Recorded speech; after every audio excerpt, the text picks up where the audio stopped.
আমি ration card দিওঁ। গাঁওবিলাকত 4 লাখ টকাৰ তলৰ ইনকাম সকলোকে আমি ৰেচন কাৰ্ড দিওঁ।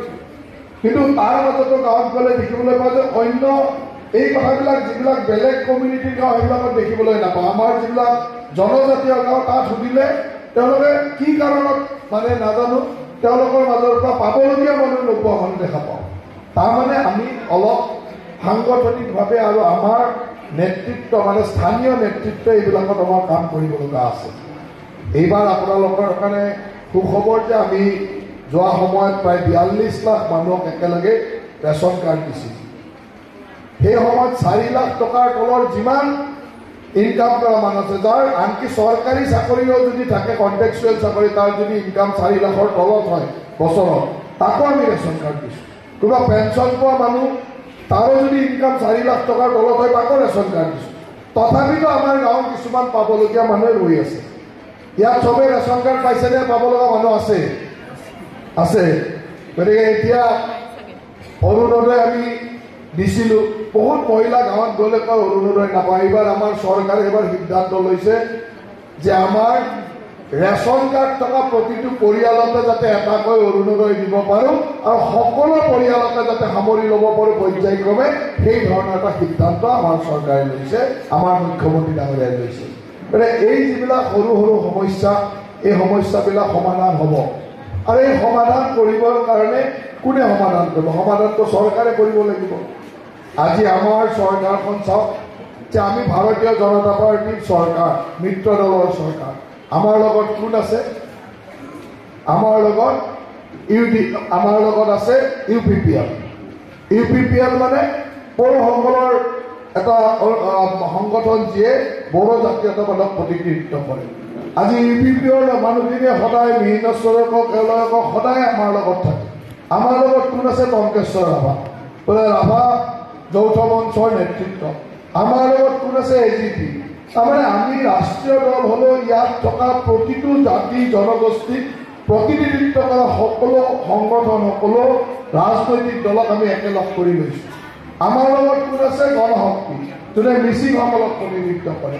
আমি সকলো কিয় সকলক প্ৰতিনিধিত্ব কৰে? আমাৰ প্ৰতিটো জাতি জনগোষ্ঠীক প্ৰতিনিধিত্ব কৰা লোকসকলক আমি একলগ কৰি লৈ আমি এটা ৰামধেনু সদৃশ মিত্ৰতাৰে যাতে প্ৰতিটো জাতি জনগোষ্ঠীৰে সম অধিকাৰ, সম উন্নয়ন হ'ব পাৰে, তাৰ কাৰণে আমাৰ চৰকাৰখনে কাম কৰিছে।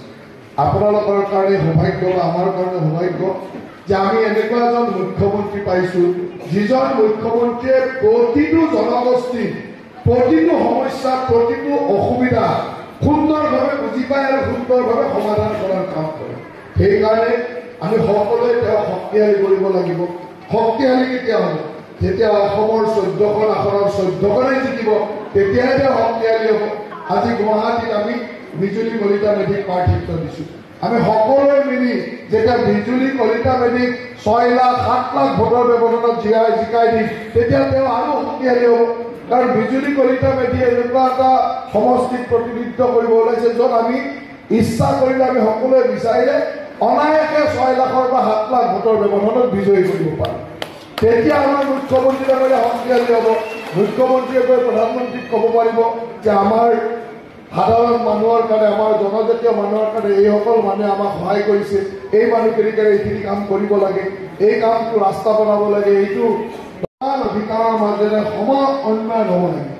আমাৰ অসমখনত যোৱা 60 বছৰে স্বাধীনতাৰ পিছৰ 60 বছৰে কংগ্ৰেছে শাসন কৰি আমাৰ ভাই মাজত যুদ্ধ কৰি আজি তাৰ ফল আমি ভোগ কৰি আছোঁ। এনেকুৱা এটা সময় হ'ল যে আমি সৰুতে কেতিয়াও আমাৰ তাত থকা পৰিয়ালবিলাকত আমি বড়ো মানুহ আৰু অসমীয়া মানুহৰ মাজত সংঘাত দেখাই নাছিলোঁ। আমাৰ পৰিয়ালবিলাকৰ মাজত এনেকুৱা সমন্বয় আছিল। কিন্তু তাৰ কেইবছৰমান পিছতে এনেকুৱা হ'ল যে আমাৰ নিজৰ ভাই মাজতে এনেকুৱা কাজিয়া হ'ল যে এজনে সিজনক দেখিব নোৱাৰা পৰিৱেশ হ'ল। এতিয়া বহু বছৰৰ মূৰত আজি প্ৰায় 1.5-2 দশক, প্ৰায় 20 বছৰ এনেকুৱা অৱস্থাৰ মাজেৰে আমি কটালোঁ। এতিয়া এটা ভাল দিন আহিছে। এতিয়া যলৈকে যাওঁ বড়ো মানুহ অসমীয়া মানুহৰ মাজত কেতিয়াও সংঘাত আমি নেদেখোঁ। ৰাভা মানুহ বড়ো মানুহৰ মাজত সংঘাত আমি নেদেখোঁ। তাৰমানে এই দিনবিলাক নথকা মানুহটো কাম কৰিব নোৱাৰে।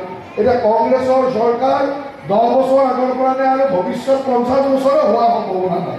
কাৰণ কংগ্ৰেছৰ চৰকাৰ আৰু হ'ব নোৱাৰে। এনেকুৱা হ'ল তেওঁলোকৰ পৰিৱেশ।